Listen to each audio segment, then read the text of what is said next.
ಉಪವಾಸ ಸತ್ಯಾಗ್ರಹ ಅಂತ್ಯಗೊಳಿಸಿದ್ದಕ್ಕೆ ತೀವ್ರ ಟೀಕೆಗಳು. ಟೀಕಿಸುವವರ ವಿರುದ್ಧ ಸೋನಂ ವಾಂಗ್ಚುಕ್ ಆಕ್ರೋಶ.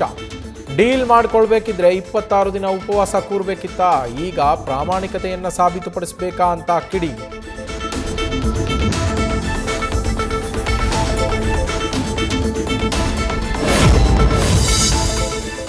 ಪರೀಕ್ಷಾ ವ್ಯವಸ್ಥೆ ಪಾರದರ್ಶಕವಾಗಿ ಮುಂದುವರಿಯಲು ಯುವ ಜನತೆಯ ಜೊತೆ ನಿರಂತರ ಸಂವಾದ ಅಗತ್ಯ.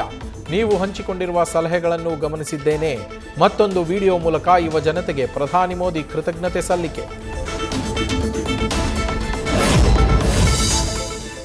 ದೆಹಲಿಯಲ್ಲಿ ಮುಂದುವರಿದ ಕಾಕ್ರೋಚ್ ಪಕ್ಷದ ಪ್ರತಿಭಟನೆ. ಧರ್ಮೇಂದ್ರ ಪ್ರಧಾನ್ ರಾಜೀನಾಮೆಗೆ ಇವತ್ತೇ ಡೆಡ್ಲೈನ್. 2 ಬೇಡಿಕೆಗಳಿಗೆ ಒಪ್ಪಿರುವ ಸರ್ಕಾರ ಇವತ್ತು ಮಧ್ಯಾಹ್ನ 2 ಗಂಟೆಯ ಒಳಗೆ ಇದರ ಬಗ್ಗೆಯೂ ತೆಗೆದುಕೊಳ್ಳಬೇಕಿದೆ ನಿರ್ಧಾರ.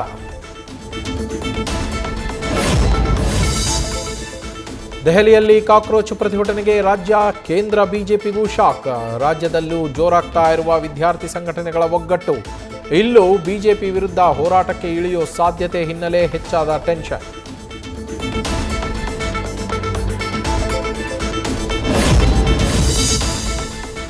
ರಾಜ್ಯದಲ್ಲಿ ಎಸ್ಐಆರ್ ನಡೆಸ್ತಾ ಇದ್ದ 2 ಬಿಎಲ್ಒಗಳ ಸಾವು. ಒಬ್ಬರು ಅಪಘಾತ, ಮತ್ತೊಬ್ಬರು ಹೃದಯಾಘಾತಕ್ಕೆ ಬಲಿ. ಕೆಲಸದ ಒತ್ತಡ ಕಡಿಮೆ ಮಾಡಿ ಅಂತ ಬಿಎಲ್ಒಗಳಿಂದ ಕಣ್ಣೀರು ಹಾಕಿ ಮನವಿ.